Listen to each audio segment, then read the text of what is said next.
Hello sa inyong lahat! Ako si Peachy at welcome sa aking channel.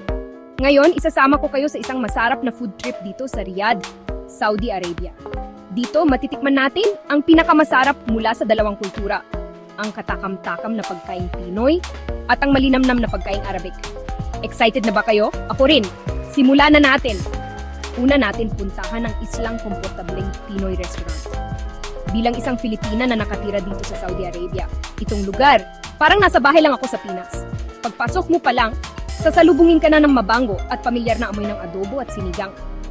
Naku, ramdam na ramdam talaga ang comfort food vibes. Simulan natin sa classic na lumpia. Yung malutong at golden brown na spring rolls na puno ng masarap na giniling na karne at gulay. Isang kagat lang, parang bumalik ako bigla sa mga handaan ng pamilya sa Pilipinas.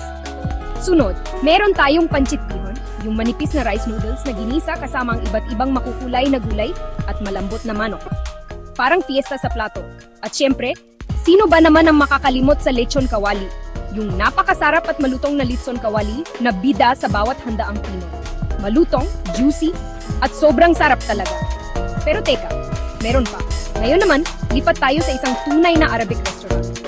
Pagpasok mo pa lang, maaamoy mo na agad ang matapang at mabangong mga spices na parang nangangako ng kakaibang food trip. Una, meron tayong classic na shawarma. Yung juicy at marinated na karne na binalot sa malambot na pita bread. Tapos may maasim-asim na garlic sauce at sariwang gulay. Love at first bite talaga.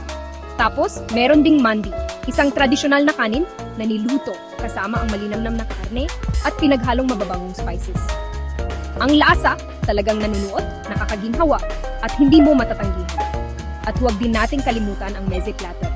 Isang masarap na kombinasyon ng hummus, baba ganoush, tabule, at falafel.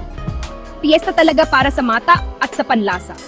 Kaya ayun, kahit na ang mga masasarap at nakakabusog na pagkain mula sa Pilipinas, o ang mayaman at mabangong lasa ng pagkaing Arabic, maraming may alok ang Riyadh para sa mga food lover na tulad natin.